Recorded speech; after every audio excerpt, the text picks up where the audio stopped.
Okay, welcome everyone, ladies and gentlemen, to our latest in the installment of the First Miami Archaeology Discipleship Group. I'm your host, Dr. Brian Janeway, and we're here at yet another exotic location, filming at location here at my mom's back patio in Frankfort, Kentucky. So of all the exotic places, baseball stadiums and such, and the places we talk about in Israel and elsewhere, I had to come back home. So they say you can't come back home, but I did it and I'm doing it this morning. So today we're talking about a topic that I've entitled King Hezekiah and the Assyrian Onslaught. And as I thought about this topic over the past few weeks and started assembling different things, I realized this is probably the most well documented historical event in the entire Bible, Old and New Testaments included. We have sources, written sources, both biblical, which are fairly extensive regarding King Hezekiah and the events of the Assyrian invasion. And we have the Assyrian version of events. And we have a written potsherds called ostraca. We have excavations at key sites. We have bulla, which were small seals used to seal documents with names on them. And we'll discuss all those things as we go forward here today. And I hope I just don't run out of time. So as I usually like to do, have sort of on my title slide, a theme. And since we're talking about King Hezekiah, he's a very important king in the Old Testament, considered a righteous king. And 2 Kings chapter 18, and we have several chapters dealing with these events and those of the reign of King Hezekiah. It says in 2 Kings 18, he trusted in the Lord, the God of Israel. And after him, there was no one like him among all the kings of Judah who came before him. For he clung to the Lord. He did not desist from following him, but kept his commandments, which the Lord had commanded Moses. So we're still in a time of the divided monarchy when you had, at the beginning of his reign anyway, the kingdom of Israel had been already squashed and deported away. Their capital city of Samaria besieged by the same Assyrian army that was to come down later to Judah and to Jerusalem, in which the events we're going to talk about today occurred in 701 BC. So Hezekiah was a righteous king. Now, just a quick glimpse forward and backward. Here are all the talks we've had so far up until today's August 15th with King Hezekiah. And my next talk is going to be about the latest discoveries in biblical archaeology. I had promised you a new discovery that's very exciting today, but we don't have space for it. And I decided to repackage our next talk and just include a bunch of the newest discoveries that have come forward lately. And I think that'll be a fun one to do. And then we're going to move into the New Testament in October. So God willing, on September 26th, we're scheduled to have reopened at First Miami. And the next talk will be in person as I would prefer. Now, just to reiterate again, if you all are interested in reading on this stuff yourselves or keeping up with the latest discoveries, there are several magazines I would recommend. I use them myself in addition to all of the journal articles and stuff, but these are very good popular magazines, Artifacts, also Biblical Archaeology Review, and another one called Bible and Spade that's put out by the archaeological ministry that I've got my start in and have written for and taken part in excavations, the Associates for Biblical Research at biblearchaeology.org. And you can find all kinds of articles, hundreds of different articles dealing with every imaginable topic in biblical archaeology on that site. So to reiterate also the importance of archaeology and history to our faith, 1 Peter 3:15 says, sanctify Christ as Lord in your hearts, always being ready to make a defense to everyone who asks you to give an account for the hope that is in you, yet with gentleness and reverence. Also, Jude 3 calls all believers to contend earnestly for the faith.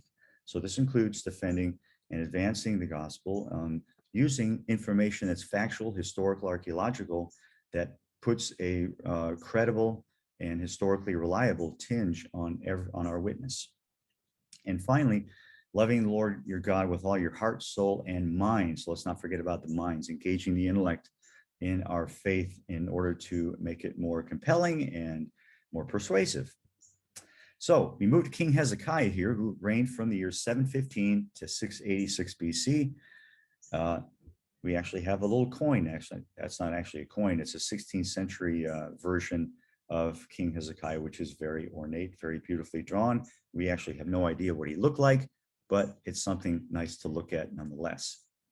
So his name means, and I can see my slides are somewhat blocked here, you have what we call a theophoric name, which includes the name Yahweh in the name. So God is my strength, or God or Yahweh strengthens me, is what his name actually literally means in ancient Hebrew.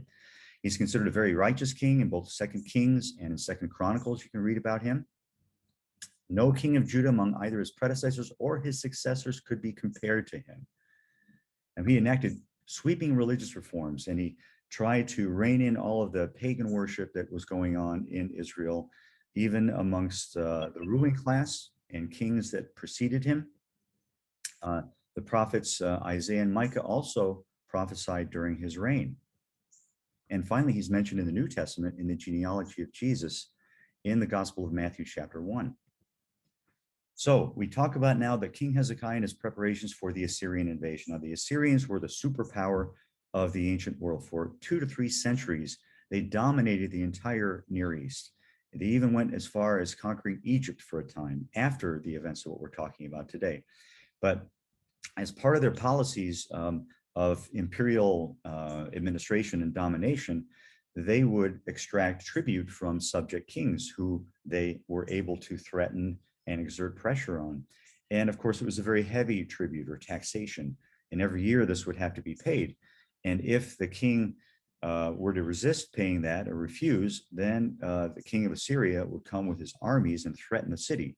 And even going to the point of trying to convince with his armies surrounding the walls of Jerusalem. And there's a passage which describes this in some detail, speaking to the defenders on the wall in their own dialect of Judean, it says, and convincing them not to stop the defense of the city and just give up without having to go through a whole besieging and conquest and all the messy stuff that goes on when you actually have to conquer and destroy a city. So they tried to convince the defenders of Jerusalem to give up their city without a fight, and they promised them all kinds of nice things. Well, we're just going to put you in another part of our empire and march you away, but we're going to give you a nice place to live, and you can continue to live your lives without any more interference. But you'll have to give up and surrender the city to us. Well, they refused to do that, of course, and that the siege of Jerusalem began. So once again, we have a little version here from the 17th century of King Hezekiah in a beautiful painting. Now, one of the things that the Bible mentions in his preparations for this oncoming invasion was to cut a conduit through the rock in the city of David, the city that was occupied of Jerusalem of that time, to secure the water source, which was emanating from the spring of Gihon, which you can go to see today. You can walk through this tunnel today with sock feet or with shoes you're not willing to, or you're willing to get soaked. And it takes you about 10 or 15 minutes to weave your way through this rock cut tunnel with a candle or a flashlight, and then come out the other end where the water was flowing down to the pool of Siloam at the bottom of the city of David. So when they were excavating this for the first time in the 19th century, they found an inscription mounted up on the wall near the southern end of the tunnel. And it said exactly this: as the stonecutters wielded their picks, each crew toward the other, and while there were still 3 cubits to go, the voices of the men calling to each other could be heard. They were cutting from either end of the tunnel and meeting somewhere in the middle. Since there was an increase in sound, they could hear one another, of course, at that point. The day the breach was made, the water flowed from the source to the pool 1,200 cubits, even though the height of the rock above the heads of the stonecutters was 100 cubits. So imagine a ridge or hill, and down on one side of the hill, near the top of the hill, you have a spring, the Gihon spring, which had been in existence for many centuries. It was one of the reasons why they inhabited this part of Jerusalem, because they had a constant and reliable source of water. So they began cutting from that spring, going southward and downhill slightly, and then cutting from the other end where they wanted to bring it in under a more secured, walled-in area. And they started cutting towards one another and finally met in the middle. So they found this inscription, and the style of the lettering and the words is from the time of Hezekiah. but not until recently did they find more conclusive evidence of its dating. Now, when the tunnel was excavated, they had to empty out all of its contents in order to clear it out again.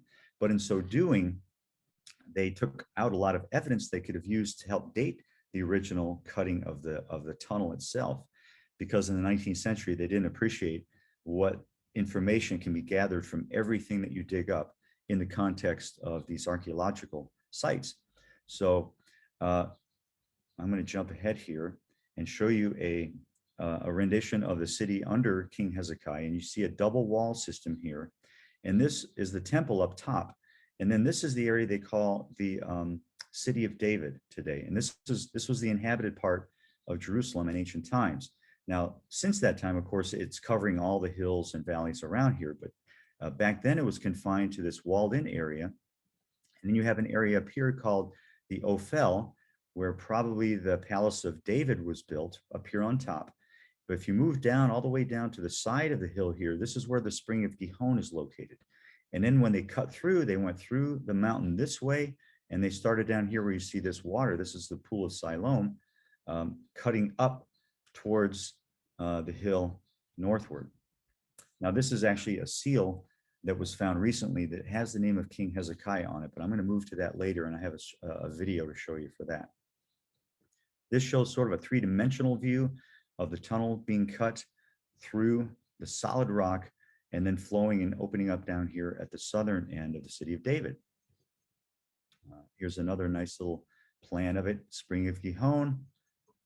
This is called the Hezekiah's Tunnel, or the Siloam Tunnel, because it's believed that Hezekiah cut this. The Bible says that he cut a conduit through the rock in order to secure his water source. So this is considered to be Hezekiah's Tunnel. Here's another view of it. This is where they took various samples. Now, in recent years, they drilled into the floor of the tunnel itself, which had been plastered over actually several times. So it was in use for quite a while, but they got down to the lowest level of it. And here's someone that's creeping through that tunnel. Actually, this happens to be one of my archaeology professors when he was just a young tyke living in Jerusalem. So this is the Pool of Siloam as it appears today, but this is mostly a Byzantine construction. So that's after the Roman period. And this is actually the Pool of Siloam that they've only recently excavated. This is the Pool of Siloam from the New Testament where Jesus performed a miracle. And so this is at the bottom of that hill where the water would accumulate. So what I'd like to show you here is this, the picture on the right shows various levels. This is a cross section where they were able to drill down a core down to the native bedrock, which is indicated on the bottom of this schematic with a brick looking type thing. Okay, here's my cursor right down here at the bottom. And in the bottom, just above the native rock, a layer of plaster was laid, and they were able to take some samples from wood or like charcoal, pieces of living material that had been once living. You can do radiocarbon dating on it. And they were able to date these fragments to the early 8th century, circa about 700 BC. So this really nails it. We have all these different data sources coming together, converging, and agreeing with one another. So this is pretty amazing find. There's that piece of charcoal in the plaster. It also mentions in the preparations something of the Assyrian onslaught, Hezekiah building a broad wall. It's called a broad wall in the verses given below. And they were able to excavate this also after 1967. Parts of the city were still were opened up and some had been destroyed. So they excavated below and they found this very broad wall in Jerusalem, which dates to the time of Hezekiah. And as you can see here, someone standing on the wall, there are smaller structures that are actually cut by the wall. So this was an area that was residential, not significant houses, but they were people's houses that were being cut by the wall. And actually, he's somewhat reprimanded for that because it says that Hezekiah cut a wall through people's houses, basically. But he had to do what he had to do. So this was all in preparation for the coming invasion.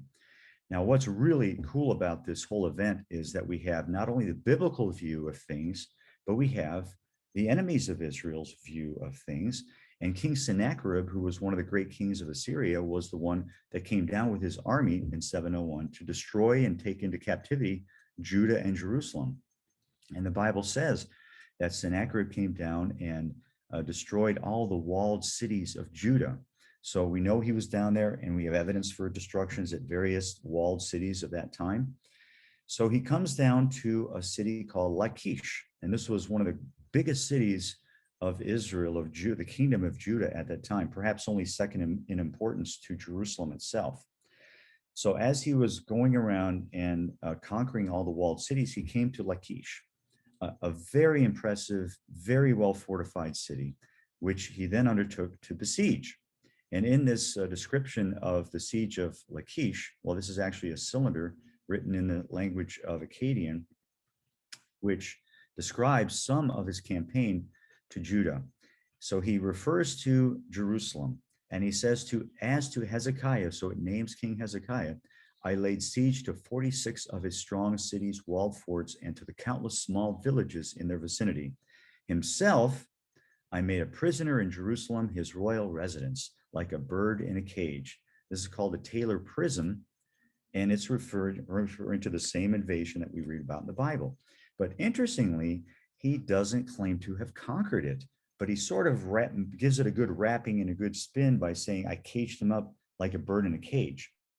But of course, the Bible describes what really happened, and that was that God delivered Jerusalem from the army of King Sennacherib and struck the army of Sennacherib down in their camp, and they had to withdraw and go back home in defeat. So this was a bit of royal propaganda with King Sennacherib claiming victory when in fact he had no victory as regards to Jerusalem. Now here shows the route that he came down the coast from the north, what is today Lebanon, right down the coast past Akko. This would have been the coastal road versus going inland and up and down the central hill country, which was one of the main transit routes from the sort of core homeland of the Israelites. But by this time, Israel had occupied all of the land, and now Sennacherib comes down. Now remember, the northern kingdom had already ceased to exist because an earlier king, Sargon, had come down and conquered the northern kingdom of Israel in 722. So now we're looking at about 20 years later, and Judah is all that's left of Israel. So he comes down the coast past Joppa and then moves into the hill country, or what's called the Shephelah. Here at sites called Libnah and Lachish. There's another one not on the map, but it's right about here where Judah's written, Azekah. They're actually excavating at Azekah right now. They have evidence of the destruction of Azekah, and also it's mentioned in the potsherds called the Lachish letters, which we'll talk about in a few minutes. So here is a aerial view of the city of Lachish. I had the chance to visit here 2 weeks ago, and unfortunately, I cannot get my video clips to integrate them into the PowerPoint. So we'll have to make do with what I've got. So this is a huge tell, and these steep sides again are what's left of the walled city after it's kind of fallen into ruin and started to wash out. Takes a long time, but those old walls, which used to span around the circuit of the city, helped to contain all of what is mostly made out of mud brick and dirt from washing out and eventually eroding away over many centuries. So you have these steep-sided hills we call tells. So this is the gate area. This is very important. This was one of the main gates of the city, probably the main gate of the city as it looks today. Actually, they've done a little bit more work now since this picture was taken. So you have some very nice walkways and signs all over the city to help tourists to understand what ruins are left and what was once there. Here's a nice reconstruction of that gate. Now it came up the hill, and since most soldiers held their spears or swords in their right hand and their shields in their left, they would be exposed. That's why the gate was constructed in such a way. So if you came up the ramp, you would have the city wall to your right with all the defenders along it shooting down on you as you tried to swing around with your opposite hand to defend yourself with your shield. So this presented a bit of a problem logistically for the actual attackers of the city as they approached the city from the wrong direction, according to how most soldiers were trained and equipped during that day. Here's a nice shot of the actual gate area. Once you entered in, then you had sort of a gate plaza here. And this is actually the location where they found the Lachish letters, which we'll talk about soon. And then you had the main entrance right here through an arched gateway into the city itself. Now, these letters were sort of an ancient form of memos or notepads. So what they did was take a relatively flat piece of pottery, broken pottery, and they would write in ink messages or notes to be able to be passed off or used in various fashions. In this case, this particular letter, and there were about 10 or 12 of them found, called the Lachish letters. This particular one says, as for Sennacherib, Shemaiah hath taken him and hath brought him up to the city. And as for thy servant, I am not sending anyone thither today, but they think it was written as of events of that particular day. But I will send tomorrow morning. I will let my Lord know that we are watching the signals of Lachish, according to all the indications which my Lord hath given, for we cannot see Azekah. So the way this is understood is there was some other location from which this garrison commander was writing letters to Lachish. And what he is writing is he's observing the advance of the Assyrian army. He names Sennacherib, and he's looking out because they use fire or smoke signals on hilltop sites to communicate with one another. Of course, this was long before telephones and internet and the rest. So they would send smoke signals or fire signals indicating various things. So this commander was looking to Azekah, which is only a few miles away and within sight of Lachish, saying, I do not see the signals of Lachish any longer. So that indicated that Azekah had fallen to the Assyrians at that point, and next in line was probably going to be Lachish. So this was a very ominous sign. It's Lachish letter 4, written by, as I said, an army officer at a military outpost that's unknown, but then had been sent to Lachish.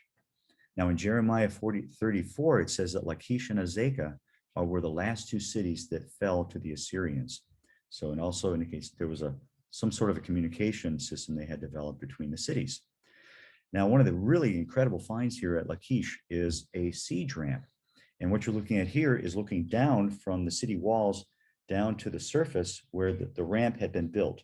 Now, when they excavated this, you can see it's not just a pile of dirt, because that would be a bit difficult to actually mount up a pile of dirt that big and actually climb up it with anything significant, even to walk up it probably. So this was a very well constructed, using timbers and large stones and boulders to construct a ramp upon which the soldiers could march, and upon which they would put these siege engines or battering rams and wheel them up to the foot of the walls and try to smash or undermine the walls. It was also designed, of course, to bring you to the top of the walls, so we're on equal footing with the defenders of the city. So that's indicated in reliefs that I'll show you momentarily. So there's looking up at the siege ramp and some close-ups of that. You can see it's a very significant structure. And we had these beautiful reliefs that indicate and depict the entire battle from beginning to end of the siege of the city of Lachish. So King Sennacherib had these back in his capital in a palace room in Nineveh. So this would have been shown to visitors and dignitaries and subject kings that would be brought in to see the splendors and the power and the majesty of the king of Assyria. And these reliefs would depict in intimate detail, and these were originally painted. They're no longer bearing their paint colors, but they would have originally been colored and showing all of the details of the battles and of the various campaigns that the king of Assyria had waged and had brought into his dominion. So what you're looking at here, these are now in the British Museum. There's a whole room dedicated to these particular reliefs, which are really fine examples of ancient art as well. You have all these soldiers lined up. You have archers indicated over here. You can see their bows, drawing their bows that they're shooting upwards towards the top of the city. You have shieldmen here with swords and various weapons.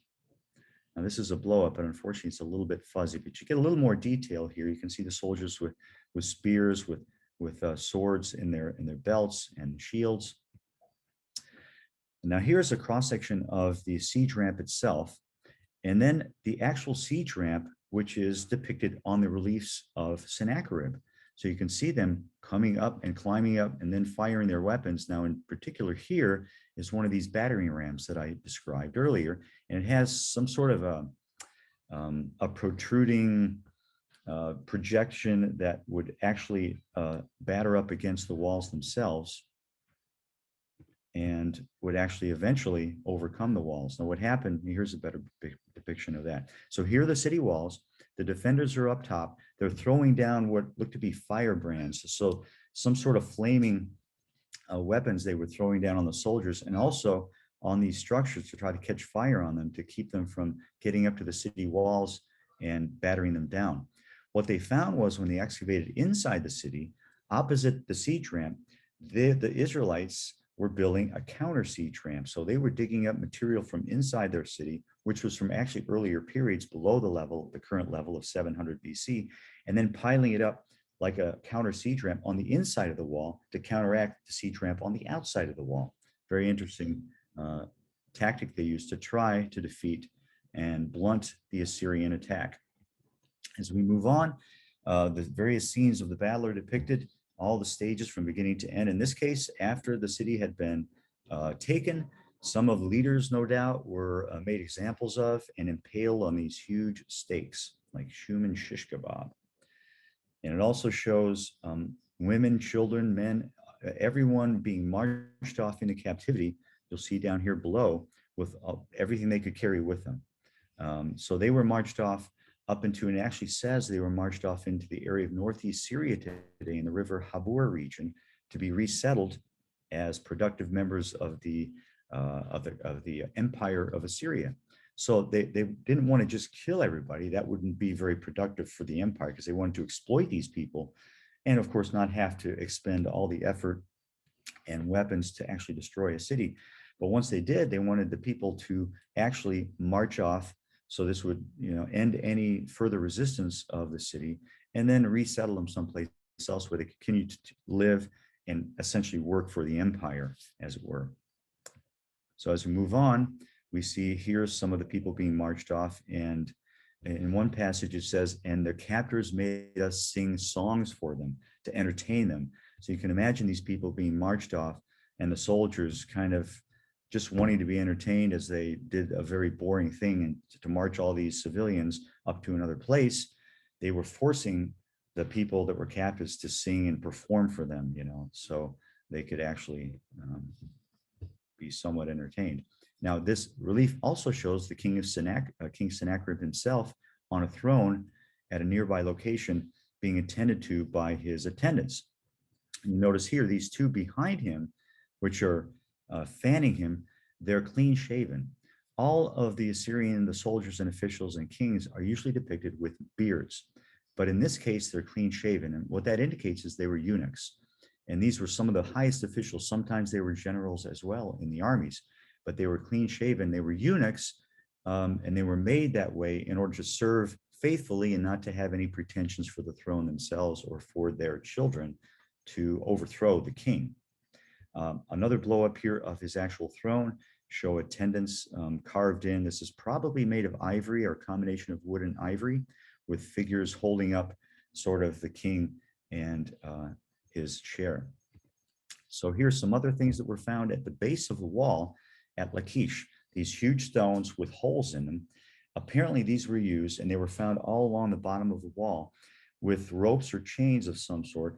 They were suspended down from the top of the wall and swung back and forth to smash any attackers, or probably even directed against those battering rams which were being brought up against the walls. So anything they could do to try to defeat the undermining or the destruction of their walls, they were using. Lots of arrowheads and spear points.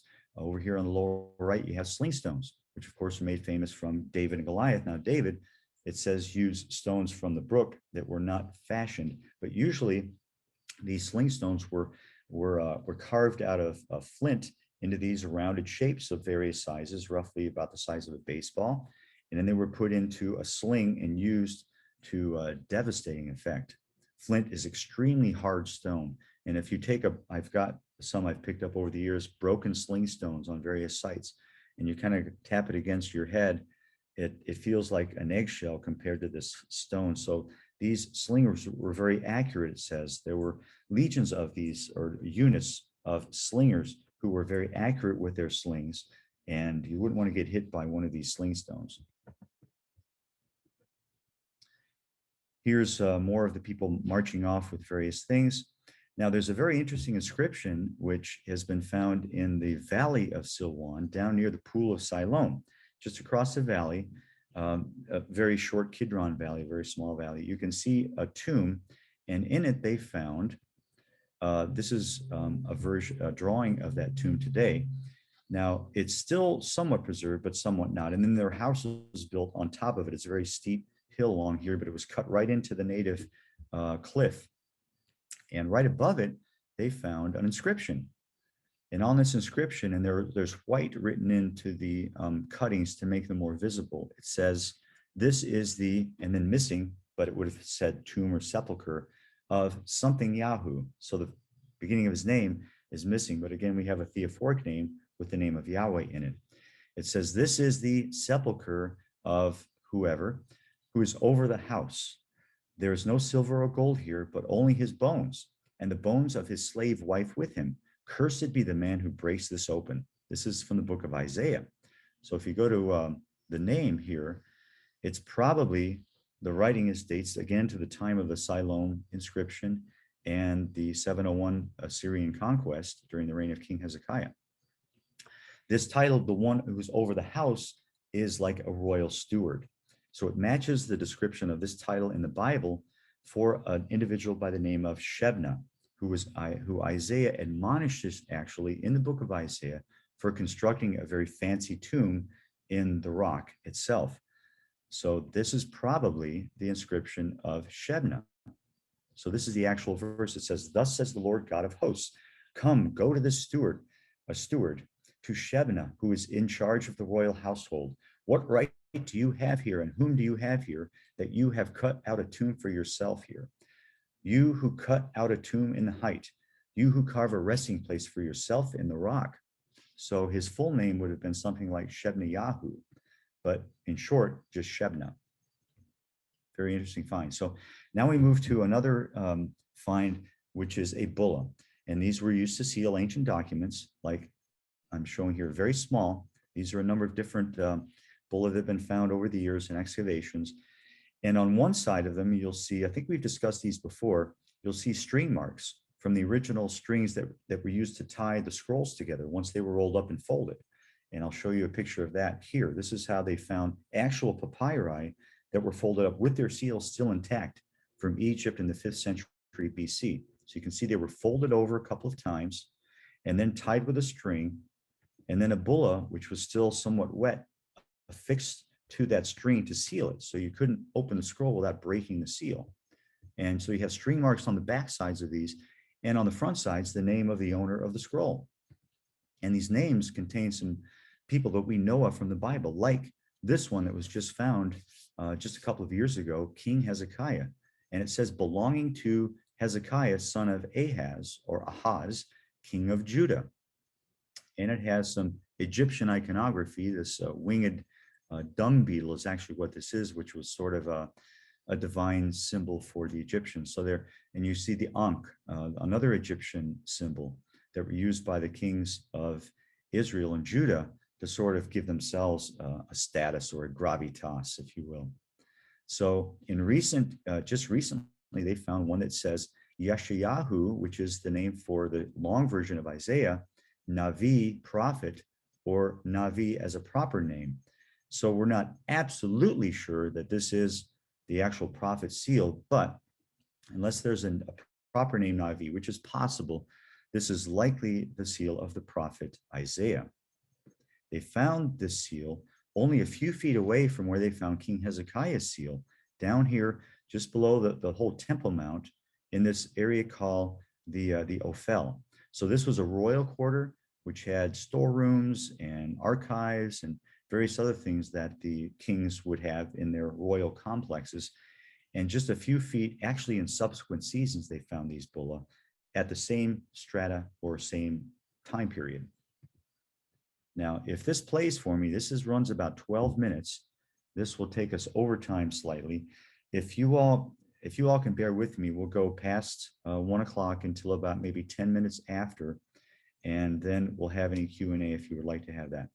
So this is such a well done video of the finds of these particular seals, especially the Isaiah seal, that I wanted you to see it. Now, hopefully it'll play for you.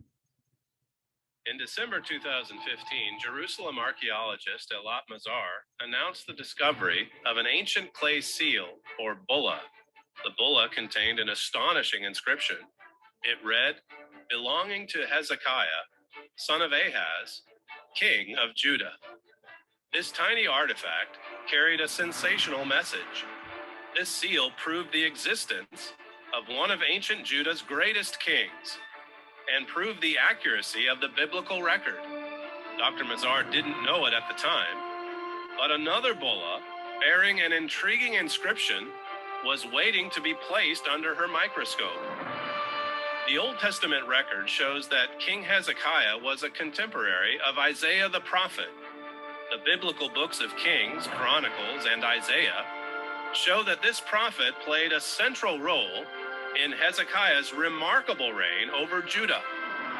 Today, we have indisputable scientific evidence proving the existence of King Hezekiah. But what about Hezekiah's chief counselor and one of the Bible's greatest prophets? Is there archaeological evidence proving the existence of the prophet Isaiah?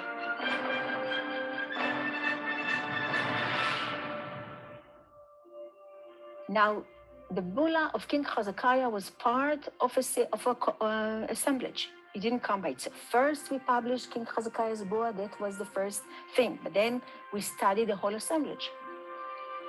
And the whole assemblage contains more than 30 bullae.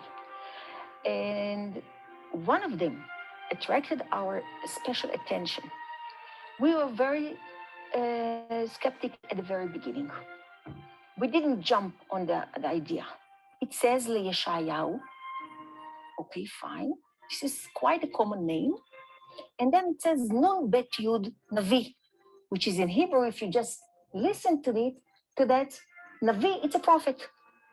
So wow, the Yeshayahu the prophet. This is and then you have something nearby, which is Hezekiah, the King Hezekiah near the prophet Yeshayahu. What fantastic! But then we needed to study it very carefully. The Isaiah bulla was uncovered in 2009 during a small archaeological excavation on the Ophel.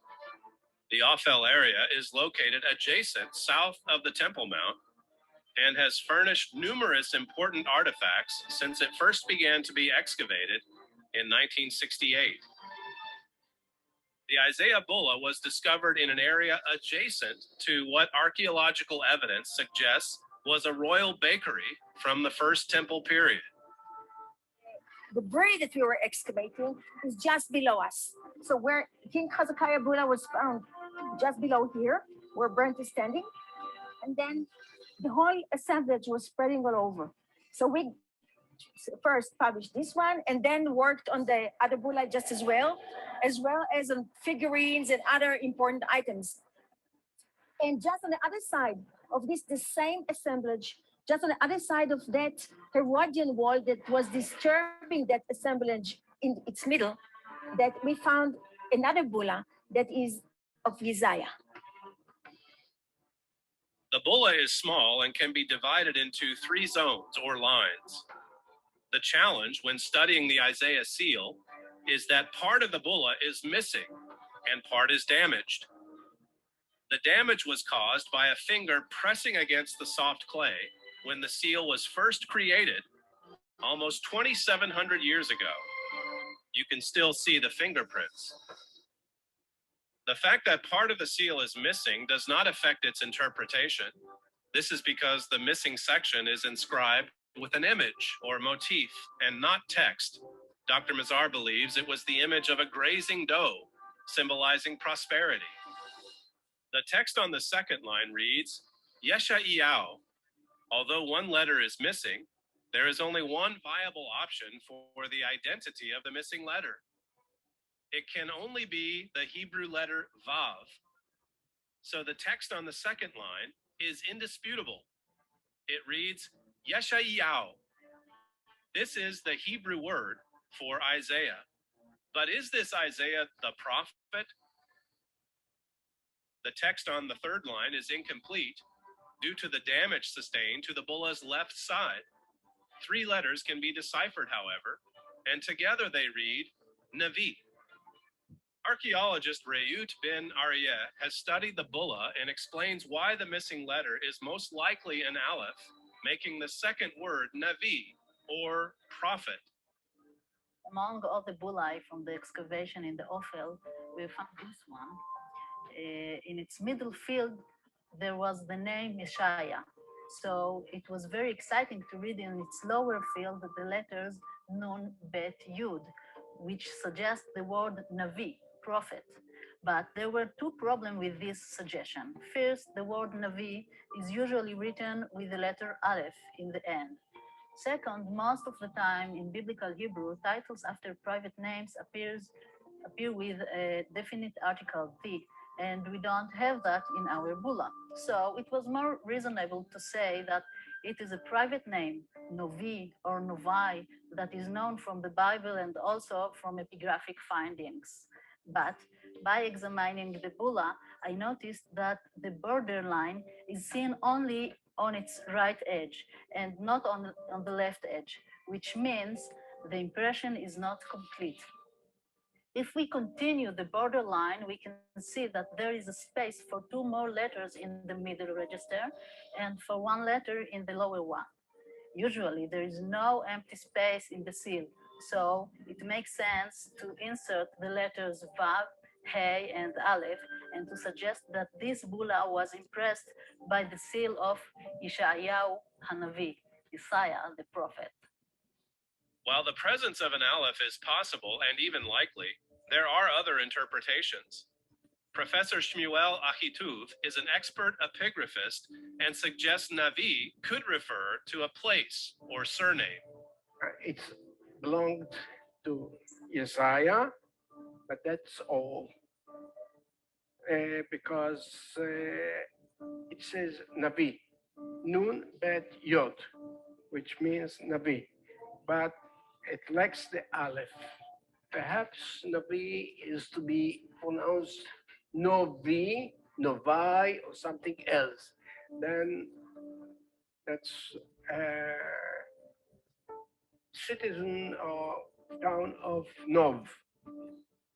But of course, it can't be Navi, prophet. As I said, the lack of the Aleph. When we, in modern Hebrew, when we pronounce the name Navi, you don't feel, you don't hear the Aleph, but it was felt, it was pronounced. Although there are other explanations, the weight of evidence strongly indicates that this is the seal impression of Isaiah the prophet. Consider, first, it is indisputable that this seal is inscribed with the Hebrew name for Isaiah. While this name was undoubtedly common in ancient Judah, it is rare for an individual to have his own private seal. Only important officials or royalty bore their own private seal. So whoever this Isaiah was, he was important. Second, the position of the text in relation to the outer edge of the bulla suggests that there is space in which added lettering would almost certainly have existed. Third, consider too that there are only 3 potential options for the identity of the missing letter in Navi. The most logical and the most natural explanation is that it was an aleph. With an aleph, the word Navi means prophet. Fourth, and most importantly, consider the archaeological context in which this bulla was uncovered. The Isaiah bulla was uncovered at the same time as the Hezekiah bulla, in the same location, in the same assemblage, and in exactly the same strata of soil. What are the chances that we have just... Okay, I'm going to end that there so we can move on. I think you've got the gist of it.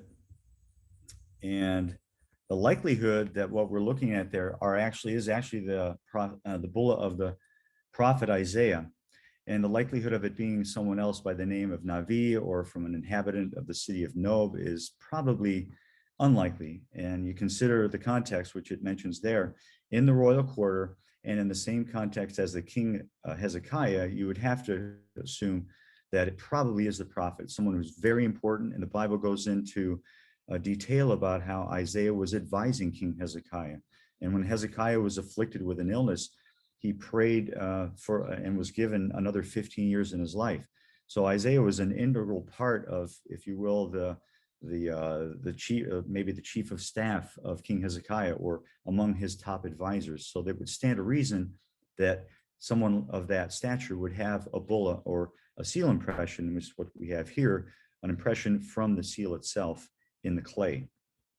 Now, oftentimes also, you don't have last names on these bulla. You have such and such a name, like this one, Baruch Yahu, son of, and it'll give the son or the father's name.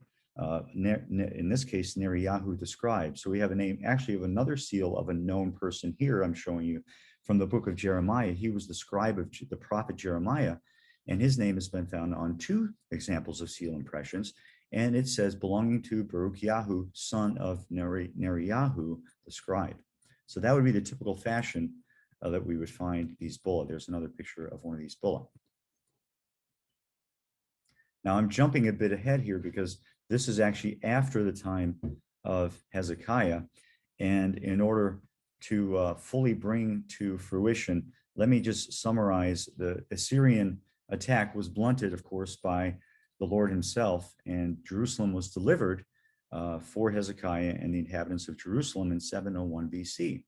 And so Sennacherib had to slink back in defeat to his capital city of Nineveh, and then write about it in some fashion that made him look like the victor when in fact he wasn't. Now he had, of course, conquered almost all, if not all, of Judah other than Jerusalem. So at that point in 701 BC, there was almost nothing left of the kingdom of Judah except for the capital city. And it was left to a later king, Nebuchadnezzar, to come down with the Babylonian army, because in the years after Sennacherib, in the 7th century, the Assyrian Empire was eventually defeated and overcome by the Babylonians.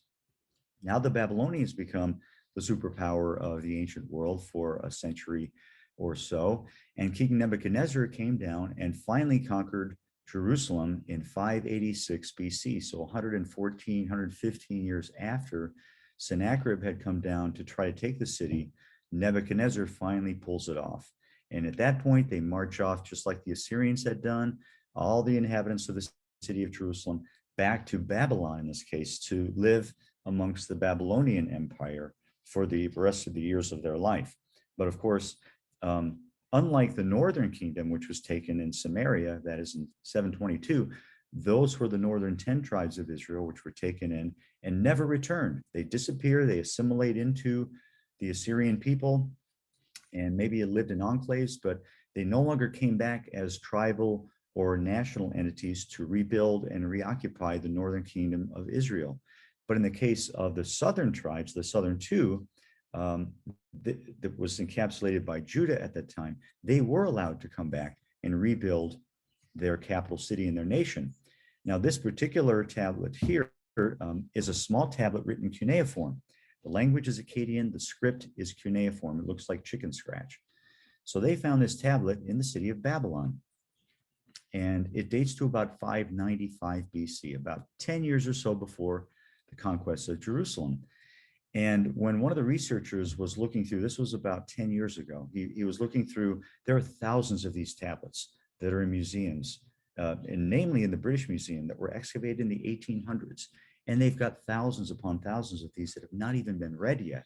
They just collected them, excavated them, shipped them back to London, and they've sat in storerooms ever since. So as he finds this little tablet, which is described as about the size of a pack of cigarettes, about that big, he found a name that was recognizable from the Bible. In Jeremiah 39, it says it names a number of officials that appeared at the middle gate once the city had fallen with King Nebuchadnezzar, and they entered into the city. And one of these individuals had the name of Nebo Sarsakim, and his name is on this little tablet. And it's like a receipt for giving a contribution of gold to the temple of Marduk in Babylon in 595 BC. So it has his same name as the one that appears in the Bible. Now, if you go to Jeremiah chapter 39 and you read this list of officials, they have very strange sounding names.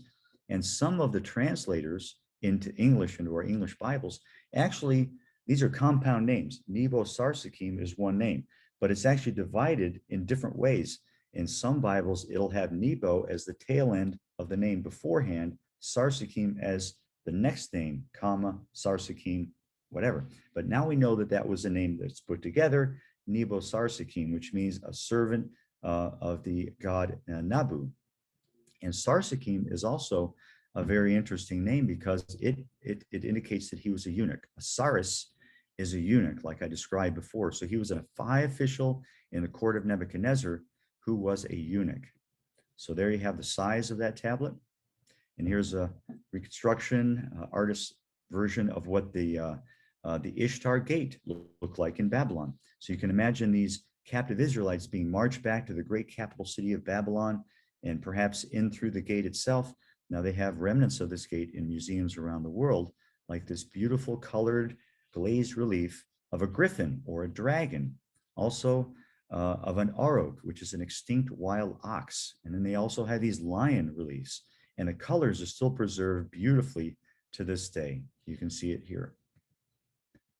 So we finally come to the end of our historical and the talk here today with the Cyrus cylinder. So we're talking about roughly 2+ centuries of history we've tried to distill here in the case of about 45 minutes to an hour. The Cyrus cylinder is famous. It dates to 539 BC, and it records events from Ezra chapter 1. Now, we had the Assyrians conquered by the Babylonians, and then the Babylonians subsequently conquered by the Persians. And the Persians then became one of the largest empires in history, covering much of the ancient Near East, and even, as you recall, attacking Greece. If you've seen the movie 300, you'll see the version of the battle that they fought against the Greeks at a famous place called Thermopylae. So they went all the way across what is today Turkey, westward, threatened and fought battles at Marathon and others against the Greeks. The Greeks were finally able to kind of fend them off and maintain their independence. But Cyrus had taken large parts of the Near East. Here it shows the extent of his kingdom. And we're talking about the late 6th century. And here's Cyrus. He ruled down to 530 BC. There's the cylinder. Now, the cylinder itself says, I can't read the top of my slide here. I'm going to have to just go with it starts with the gods who dwelt there. I returned to their, I can't read it, and let them move into an eternal dwelling. All their people I collected and brought them back to their homes. So the cylinder says that he had all these captive peoples, and he allowed some of them at least to return to their homelands and to rebuild their cities and their temples. It was a very tolerant policy for that ancient time. Now, it says in the Bible in Ezra chapter 1, in the first year of Cyrus, king of Persia, he made a proclamation throughout all his kingdom and also put it in writing. It said, "Thus says Cyrus, the king of Persia, the Lord, the God of heaven, has given me all the kingdoms of the earth, and he has charged me to build him a house at Jerusalem, which is in Judah. Whoever is among you of all his people, may his God be with him, and let him go up to Jerusalem, which is in Judah, and rebuild the house of the Lord, the God of Israel." So the Bible records this very same proclamation. Now, the proclamation itself on the Cyrus cylinder does not mention Israel, but most scholars agree that they were a part of this edict of toleration that Cyrus issued for captive peoples to go back and rebuild. And so Israel is allowed to go back and start to rebuild. And in the books of Ezra and Nehemiah, you can find the story of them returning to the land, and they still have some of their tribal alignments. They start to reoccupy some of their old cities and rebuild Jerusalem against the inhabitants of the land who were opposing them. Now, it's also interesting to mention that Cyrus is referred to as a Messiah or Messiah in the Bible in a prophecy which was over a century before the events of Cyrus himself, before Cyrus had even been born. And this is a predictive prophecy in the Bible that a lot of modern scholars discount, and they claim that it was written after Cyrus and then made to look like a prophecy. But it is in fact a prophecy that foretold the name of a Messiah who would deliver Israel and allow them to go back and rebuild their homeland in Israel. So with that, it's 11 minutes after, And I'll conclude the talk there. We've talked a lot about that singular event of the invasion of the Assyrians in 701 BC and all the various evidence that we have that testifies to the truth of the biblical account of what happened and how Hezekiah prayed for the deliverance of his city, and Yahweh answered his prayer, delivered the city of Jerusalem, at least for the time being, from the Assyrian onslaught. And then the subsequent invasion and conquest of Jerusalem by King Nebuchadnezzar of Babylon. When they finally go into captivity, Israel is over, at least for the time being, but then they are allowed to come back 70 years later and rebuild Jerusalem and Judah into this period we call the intertestamental period now, which is between the events of the Old Testament where they end and the beginning of the New Testament events. So the next time we'll talk about recent discoveries. It'll be September 26th, the latest discoveries in biblical archaeology. And finally, I'd like to remind you to visit firstmiami.org/groups if you want to learn more about First Miami's Archaeology Discipleship Class series, and also about the other church groups that we have online.